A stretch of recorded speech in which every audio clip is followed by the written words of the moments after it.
આગળ વાત કરીએ ભાવનગરની, તો નવનીત બાલદિયાને માર મારવાના ચકચારી કેસમાં એસઆઈટીની તપાસમાં જયરાજ આહિરની સંડોવણી સામે આવતા તેની ધરપકડ કરવામાં આવી છે. 27 દિવસથી ચાલી રહેલા તપાસના ધમધમાટ વચ્ચે એસઆઈટીએ સ્થાનિક પોલીસની પોલ ખોલી નાખી છે. એસઆઈટી દ્વારા જયરાજ આહિરને નિવેદન નોંધાવવા માટે ફરી એકવાર રેન્જ આઈજીની કચેરીએ બોલાવવામાં આવ્યા હતા અને જયરાજ હાજર પણ થયો હતો.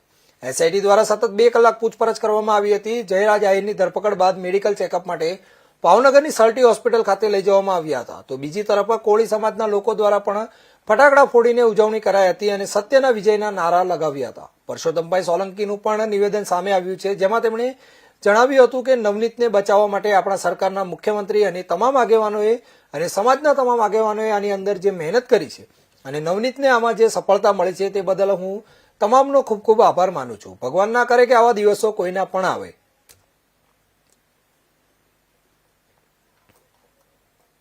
એ નવનીતના આજે બનાવ બન્યો એની અંદર નવનીતને બચાવવા માટે આપણા સરકારના મુખ્યમંત્રી અને તમામ આગેવાનોએ અને સમાજના તમામ આગેવાનોએ આની અંદર જે મહેનત કરી અને આની અંદર જે નવનીતને આની અંદર સફળતા મળી છે એને હું બધાનો ખૂબ ખૂબ આભાર માનું.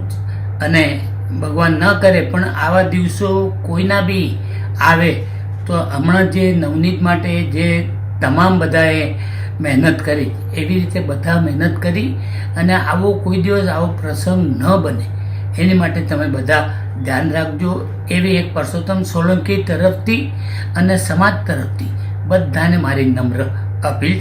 આટલું કહેવીનું જ અસ્તુ. ભારત માતા કી જય. બધાને મારા સીતારામ.